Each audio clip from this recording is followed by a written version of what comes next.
Hello friends. स्वागत है आपका हमारे यूट्यूब चैनल आर के हिंदी कहानियों में। आज की कहानी है लगता है बच्ची गुंडों की चपेट में आ गई। उसने एक बार फिर सत्या के चेहरे को देखा। कल से न जाने कितनी बार वो इस चेहरे को देख चुकी है।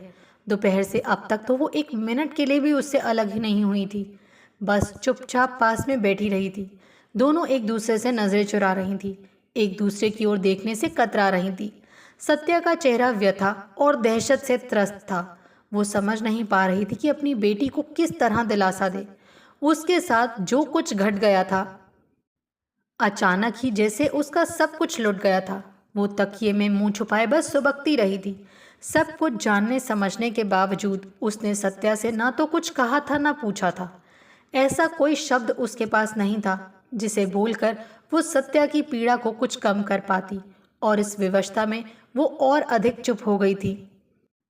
जब रात घिर आई, कमरे में पूरी तरह अंधेरा फैल गया, तो वो उठी और बत्ती जलाकर फिर सत्या के पास आ खड़ी हुई।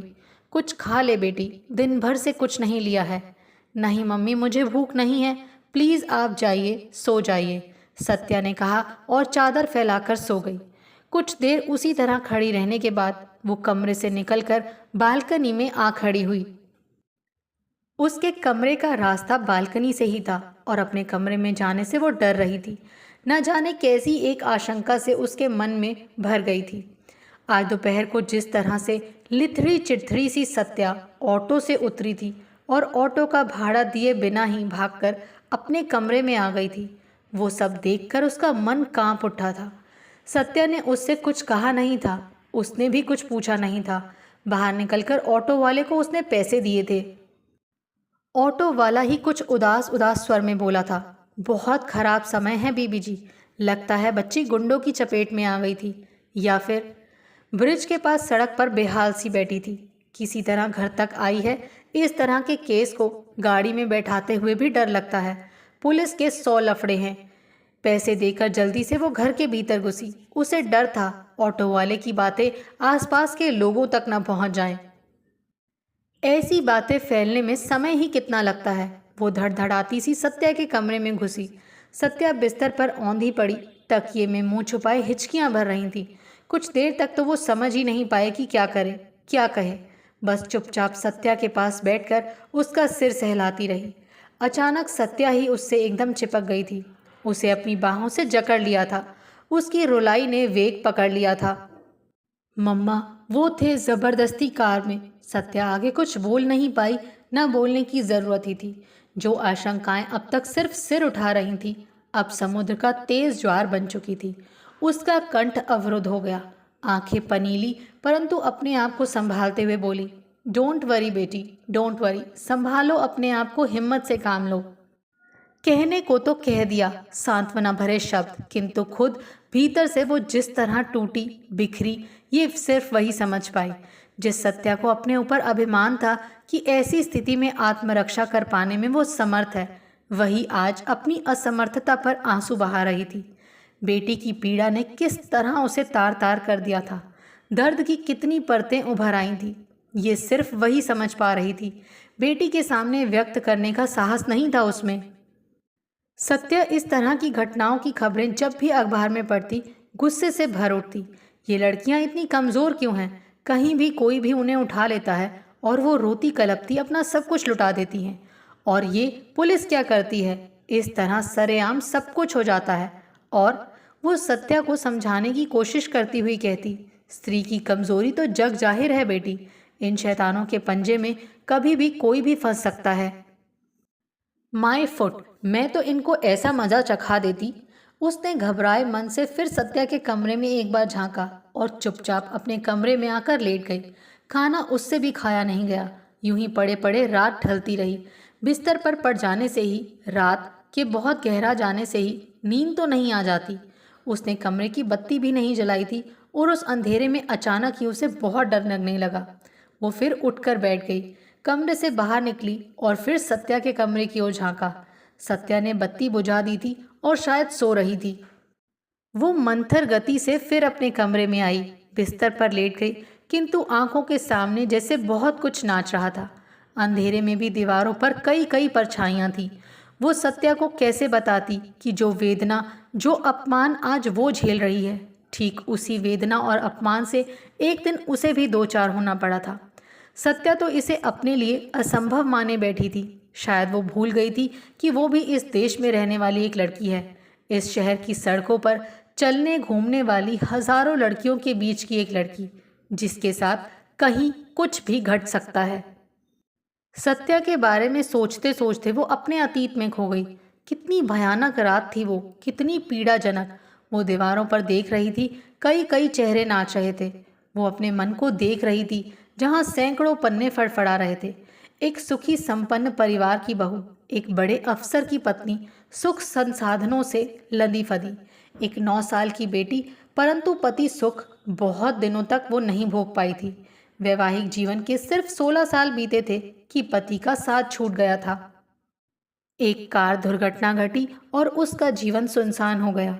पति की मौत ने उसे एकदम रिक्त कर दिया था। यद्यपि वो हमेशा मजबूत दिखने की कोशिश में लगी रहती थी। कुछ महीने बाद ही उसने बेटी को अपने से दूर दून एक स्कूल में भेज दिया था। शायद इसका एक कारण ये भी था कि वो नहीं चाहती थी कि उसकी कमजोरियां, उसकी उदासी, उसका खालीपन किसी भी तरह बेटी की पढ़ाई में बाधक बने। अब वो नितांत अकेली थी। सास ससुर का वर्षों पहले इंतकाल हो गया था। एक ननद थी, वो अपने परिवार में व्यस्त थी। अब बड़ा सा घर उसे काटने को दौड़ता था। एकाकीपन डंक मारता था। तभी उसने फैसला किया कि वो भारत दर्शन करेगी। इसी बहाने कुछ समय तक घर और शहर से बाहर रहेगी। यूं भी देश दुनिया घूमने का उसे बहुत शौक था। खासकर भारत के कोने कोने को वो देखना चाहती थी। उसने फ़ोन पर बेटी को बता दिया था, कुछ सहेलियों को भी बताया। एक दो दिन ने इतनी लंबी यात्रा से उसे रोका भी कि तुम अकेली कहाँ तक भटकती फिरोगी, पर वो कहाँ रुकने वाली थी। निकल पड़ी थी भारत दर्शन पर और सबसे पहले दक्षिण गई थी। कन्याकुमारी, तिरुपति, रामेश्वरम, फिर मध्य प्रदेश और उत्तर प्रदेश के अनेक शहर। राजस्थान को भी उसने पूरी तरह छान मारा था। फिर पहुंची थी हिमाचल प्रदेश। धर्मशाला के एक होटल में ठहरी थी। वही वो अंधेरी रात थी जिन पहाड़ों के सौंदर्य ने उसे खींचा था और उन पहाड़ों ने ही उसे धोखा दिया। दिन भर वो इधर उधर घूमती रही थी। रात का अंधियारा जब पहाड़ों पर उगे पेड़ों को अपनी परछाई से ढकने लगा, वो अपने होटल लौटी थी। वो दोनों शायद उसके पीछे पीछे ही थे। उसका ध्यान उधर था ही नहीं। वो तो प्रकृति के नैसर्गिक सौंदर्य सुख में ऐसी डूबी थी कि मानवीय छाया पर उसकी नजर ही नहीं गई। जैसे रात चुपके चुपके धीरे धीरे आती है, उनके पैरों की गति भी वैसी थी। सन्नाटे में डूबा रास्ता, भूले भटके ही कोई नजर आता था। उसी मुग्धावस्था में उसने अपने कमरे का ताला खोला था। फिर भीतर घुसने के लिए एक कदम उसने उठाया ही था कि पीछे से किसी ने धक्का मारा था उसे। वो लड़खड़ाती हुई फर्श पर गिर पड़ी थी। गिरना ही था, क्योंकि अचानक भूकंप सा वो झटका कैसे संभाल पाती। वो कुछ समझती तब तक दरवाजा बंद हो चुका था। उन दोनों ने ही बत्ती जलाई थी। उम्र ज्यादा नहीं थी उनकी। झटके में उसके हाथ पैर बांध दिए गए थे। वो चाहती थी चिल्लाए, पर चिल्ला नहीं सकी। उसकी चीख उसके अंदर ही दब कर रह गई। होटल तो खाली सा ही पड़ा था, क्योंकि पहाड़ों का सीजन अभी चालू नहीं हुआ था। वो अकेली औरत, होटल का उसका अपना कमरा, एक अनजान जगह में बदनाम हो जाने का भय। मन का भय बहुत बड़ा भय है। उस भय से ही वो बंध गई थी। इस उम्र में ये सब भी भोगना होगा, वो सोच भी नहीं सकती थी। वो लूटते रहे, पहले उसे फिर उसका सामान। वो चुपचाप झेलती रही सब कुछ। कोई कुंवारी लड़की तो थी नहीं वो। भोगा था उसने सब कुछ पति के साथ, परंतु अभी तो वो रौंदी जा रही थी। एक असहाय अपमान और पीड़ा से छटपटा रही थी। उन पीड़ादायी क्षणों को याद कर आज भी वो काम जाती है। बस यही एक ऐसी स्थिति होती है जहां नारी अक्सर शक्तिहीन हो जाती है। अपनी सारी आकांक्षाओं, आशाओं की तिलांजलि देनी पड़ती है। बातों में, किताबों में नारी में स्त्री अपने को चाहे कितना भी शक्तिशाली मान ले, इस पशु वृत्ति के सामने उसे हार माननी ही पड़ती है। उस रात उसे अपने पति की बहुत याद आई थी। कहीं ये भी मन में आ रहा था कि उनके ना होने के बाद उनके प्रति उसे किसी ने विश्वासघाती बना दिया है। न जाने कब तक वो लोग उसके ऊपर उछलते कूदते रहे। एक बार गुस्से में उसने एक की बाह में अपने दांत भी गड़ा दिए। प्रत्युत्तर में उस शख्स ने उसकी दोनों छातियों को दांत से काट काट कर लहूलुहान कर दिया था। उसके होठों और गालों को तो पहले ही उन लोगों ने काट काट कर बदरंग कर दिया था। वो अपनी सारी पीड़ा को, गुस्से को, चीख को किस तरह दबाए पड़ी थी, आज सोचकर चकित होती है। ये स्पष्ट था कि वो दोनों इस काम में अभ्यस्त थे। जाने से पहले दोनों के चेहरों पर अजीब सी तृप्ति थी, खुशी थी। एक ने उसके बंधन खोलने के बाद रस्सी को अपनी जैकेट के अंदर छुपाते हुए कहा, गुड नाइट मैडम, तुम बहुत मज़ेदार हो। घृणा से उसने मुंह फेर लिया था। कमरे के दूसरी तरफ एक खिड़की थी, उसे खोलकर वो दोनों बाहर कूद गए थे। बाहर का अंधेरा और घना हो उठा था। कमरे में जैसे चारों तरफ बदबू फैल गई थी। बाहर का घना अंधेरा उछलते हुए उसके कमरे में भरने लगा था। वो उठी, कांपते शरीर के साथ खिड़की तक पहुंची। खिड़की को बंद किया। बदबू और तेज हो गई थी। उसने नाक पर हाथ रख लिया और दौड़ती हुई बाथरूम में घुसी। उस ठंडी रात में भी न जाने वो कब तक नहाती रही। बार बार पूरे शरीर पर साबुन रगड़ती रही, चेहरे को मलती रही, छातियों को रगड़ रगड़ कर धोती रही, परंतु वो बदबू खत्म होने का नाम नहीं ले रही थी।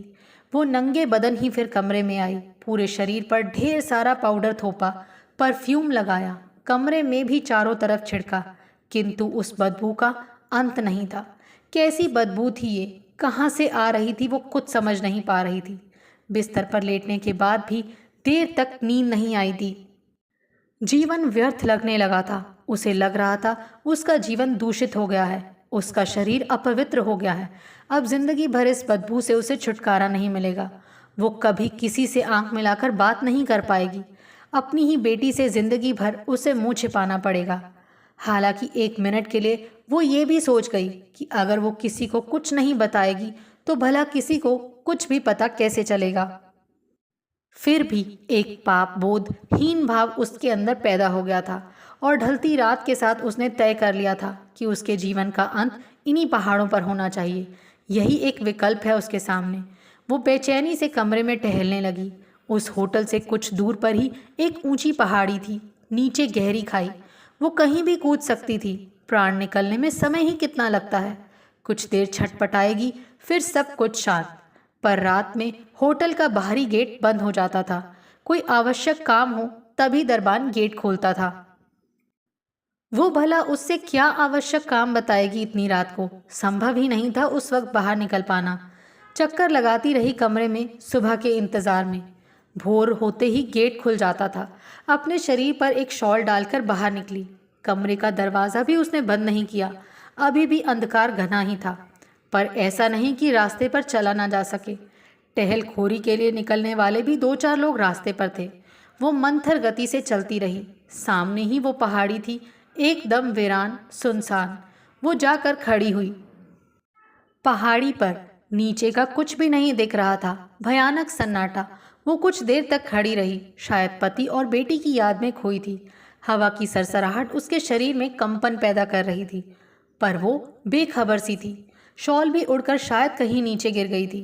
नीचे सामने कहीं कुछ भी दिख नहीं रहा, सिवा मृत्यु के एक काले साए के। एक संकरी गुफा। वो समा जाएगी इसमें। बस अंतिम बार पति को प्रणाम कर ले। उसने अपने दोनों हाथ जोड़ लिए और ऊपर आसमान की ओर देखा। अचानक उसकी नजरें सामने गईं। देखा, दूर पहाड़ों के पीछे धीरे धीरे लाली फैलने लगी है। सुनहरी किरणें आसमान के साथ साथ पहाड़ों को भी सुनहरे रंग में रंग रही हैं।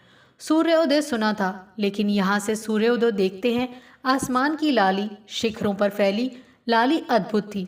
वो उसी तरह हाथ जोड़े विस्मित सी वो सब देखती रही। उसके देखते देखते लाल गोला ऊपर आ गया, तेजोमय सूर्य, रात के अंधकार को भेदता अपनी निर्धारित दिशा की ओर अग्रसर सूर्य। सच, उस दृश्य ने पल भर में ही उसके भीतर का सब कुछ जैसे बदल डाला। अंधकार को तो नष्ट होना ही है, फिर उसके भय से अपने को क्यों नष्ट किया जाए। कोशिश तो अंधकार से लड़ने की होनी चाहिए, उससे भागने की थोड़े ही। वही जीत तो असली जीत होगी। और वो लौट आई थी, एक नए साहस और एक नए उमंग के साथ, एक नए विश्वास और दृढ़ता के साथ। अचानक छन की आवाज़ हुई और उसकी तंद्रा टूट गई। अतीत से वर्तमान में लौटना पड़ा उसे। वो आवाज़ सत्या के कमरे में ही से ही आई थी। वो समझ गई सत्या अभी तक सोई नहीं है। शायद वो भी किसी बदबू से परेशान होगी। एक दहशत के साथ शायद अंधेरे कमरे में टहल रही होगी। उससे टकराकर कुछ गिरा है, टूटा है। छन, ये अस्वाभाविक नहीं था। सत्या जिन स्थितियों से गुजरी है, जिस मानसिकता में अभी जी रही है, किसी के लिए भी घोर यातना का समय हो सकता है। संभव है उसके मन में भी आत्महत्या की बात आई हो। सारी वेदना, अपमान, तिरस्कार का एक ही विकल्प होता है, जैसे अपना अंत। परंतु वो नहीं चाहती कि सत्या ऐसा कुछ भी करे, ऐसा कोई भी कदम उठाए। अभी बहुत नादान है। पूरी जिंदगी पड़ी है उसके सामने। उसे सब कुछ झेलकर जीना होगा। जीना ही जीत है। मर जाने से किसी का क्या बिगड़ेगा? उन लोगों का ही क्या बिगड़ेगा जिन्होंने ये सब किया। वो सत्या को बताएगी एक ठोकर की तरह ही है ये सब कुछ। ठोकर खाकर आदमी गिरता है, परंतु संभल कर फिर उठता है, फिर चलता है। वो स्थिर कदमों से सत्या के कमरे की ओर बढ़ी। उसके पैरों में ना कंपन थी, ना मन में अशांति। कमरे में घुसने से पहले ही बालकनी की बत्ती को उसने जला दिया था। आपको हमारी ये कहानी कैसी लगी, प्लीज़ कमेंट करके ज़रूर बताइए। अगर आप इस चैनल पर नए हैं तो इसे सब्सक्राइब करें और शेयर करें। Thank you.